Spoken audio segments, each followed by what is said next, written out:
Music by Roshan Singh.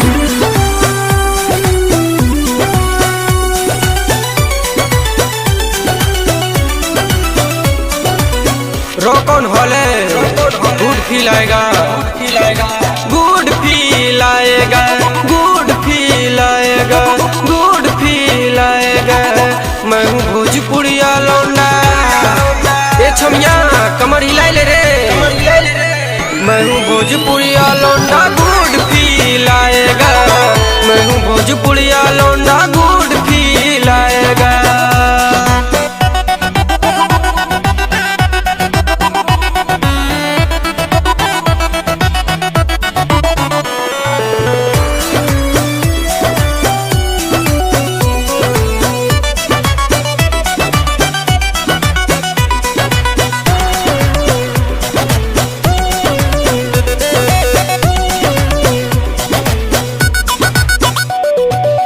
कमर लचके गोरी तोहर लगेलू कमाल रे।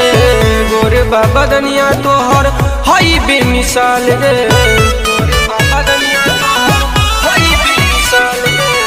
कमर लचके गोरी तोहर लगेलू कमाल रे। गोरे बाबा दनिया तोहर हई बेमिसाल रे। हमर जवनिया तू तो मिस कर जाओगी, हमर जवनिया तू तो मिस कर जाओगी। हई भोजपुरिया लौंडा, मैं हूँ भोजपुरिया लौंडा, तू भी जान जाओगी। हई भोजपुरिया लौंडा, तुम भी मान जाओगी। मैं हूँ भोजपुरिया लौंडा, तू भी जान जाओगी।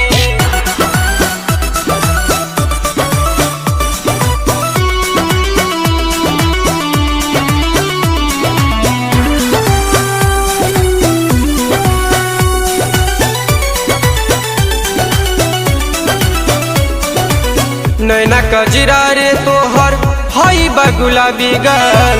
देखे में पातर छितर हाउ बा तू टॉप माल।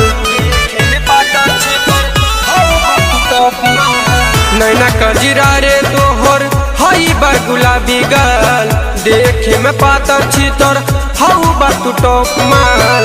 लह के बयाग तो में फूस हो जाओगी, लह के बयाग तो में फूस हो जाओगी। हई हम बिहारी लौंडा, रोकन भाई, हई हम बिहारी लौंडा, पक्का पछताओगी। हई हम बिहारी लौंडा, तू तो पछताएगी। ले डांस बिथरा, गुड फील आएगा, गुड फील आएगा, गुड फील आएगा। मैं हूँ भोजपुरिया लौंडा, ए छमिया कमर हिलाई ले रे। मैं हूँ भोजपुरिया लौंडा, गुड फील आएगा। मैं हूँ भोजपुरिया लौंडा, गुड